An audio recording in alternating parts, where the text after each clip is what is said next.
Port Vale's League Cup record is some kind of record in itself. They've never reached the third round, but they led Wimbledon from the 5th minute on Monday, Ron Futcher marking his return with the early goal.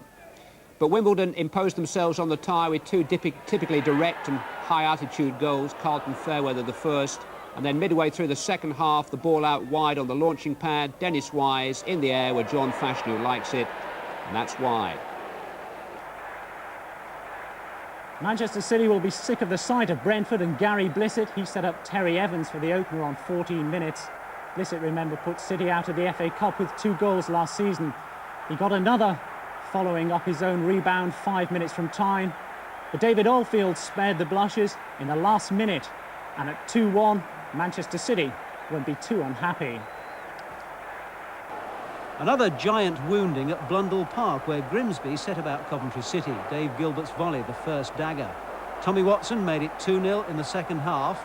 And although Kilcline did his duty from 12 yards, it only served to re-energise the Mariners, Gary Birtles in particular. The goal of the game coming up. His first for Grimsby, and I guess Cloughy could still do with a few like this.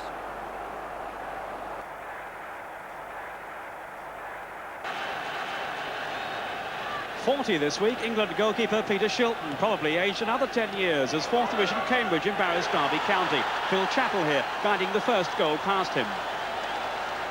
Despair for Shilton, and a second goal for Cambridge from the former Spurs and Charlton striker Martin Robinson posed then a serious threat to Derby's hopes of a decent cup run. But then a late goal, excellently taken by Paul Goddard, enabled Derby to breathe a little easier in readiness for the second leg.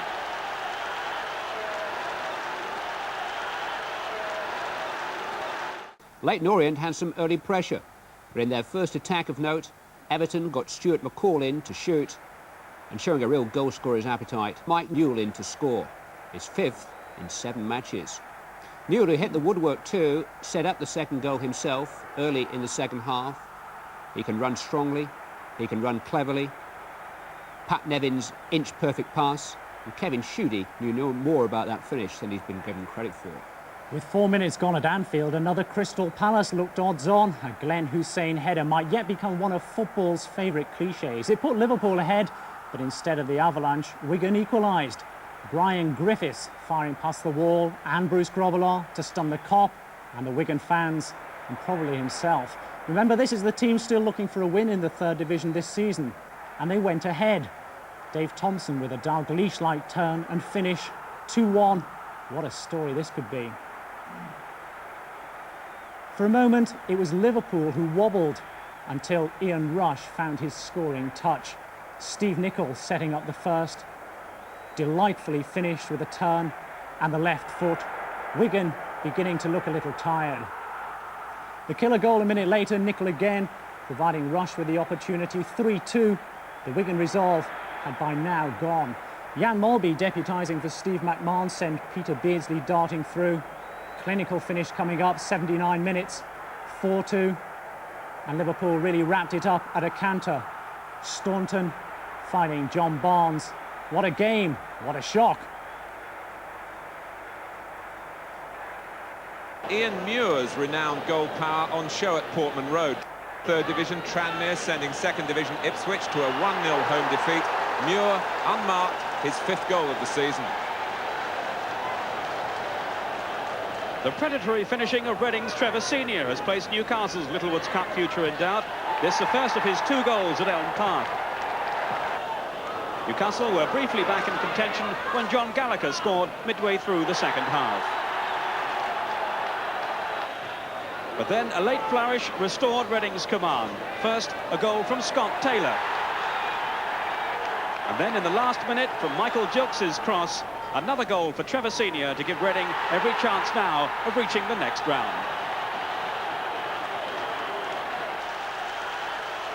Well, a speed in the air by Sanford. Ball in.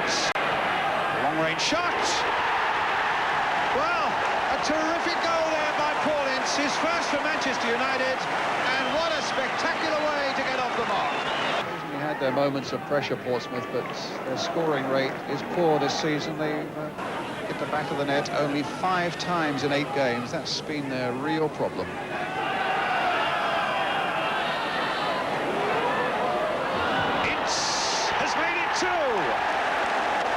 with the Portsmouth defence all over the place. It's a glory night for Paul Ince, getting his first goals for Manchester United. Here's Hall. The chip there, he spotted Lee Sharp. And now, Danny Wallace. Well, the new boys are running riot. Paul Ince with 2, and now in his first game, Danny Wallace. But it's been a night that's too hot to handle so far for Portsmouth. Hillary though, Black, and they've scored.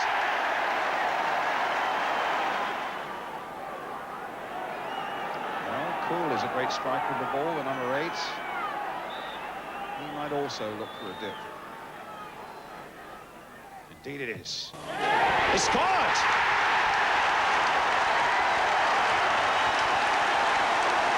Well, an amazing comeback then by Portsmouth. A disconsolate Jim Leighton. It's been a rip-roaring opening quarter of an hour. Price. Scored a lot of goals for Blackburn. He might get one here. It's touched in by Platt.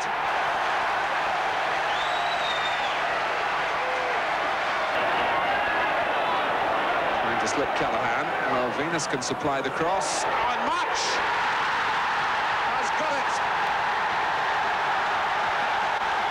Within 2 minutes at the start of the second half, delight for Wolves.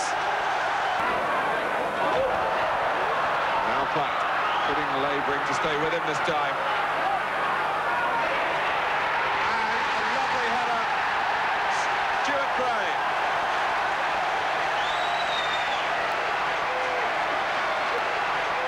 Tottenham, having dropped into the First Division's bottom 3, needed their win over 4th tier Southend, given to them by Terry Fenwick's header. Norwich flattered to deceive at home to Rotherham. It looked pretty comfortable for them when Robert Fleck headed Norwich into the lead after 32 minutes.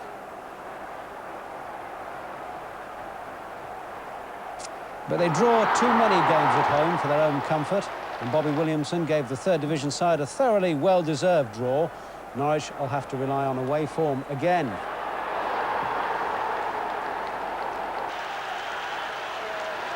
Fourth Division Stockport had made a very solid start to the season and were unbeaten going to Loftus Road on Wednesday, but were behind in just 5 minutes.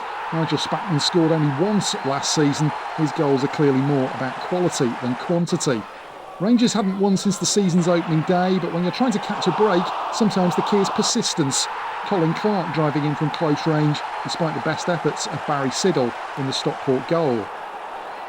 2 down at half-time, County could have folded at that point. It was to their great credit that they didn't, and they pulled one back in the second half. Ian McInerney driving past David Seaman to set up a fascinating second leg at Edgeley Park a week on Monday. It was a first-minute injury to Blackburn goalkeeper Terry Geno, which helped another 4th Division side, Exeter, into a strong first-leg position. Rovers striker Andy Kennedy went in goal and kept a clean sheet until the 57th minute when Chris Vinicum broke through. Kennedy was beaten twice more in the last 7 minutes. Richard Dryden with the second header here, and despite the deflections, he was credited with the goal which made it 2-0. Blackburn might have settled for that in the circumstances, but a third goal gave Exeter a lead which will be difficult to overturn at Ewood Park. Richard Young the scorer. Exeter 3, Blackburn 0.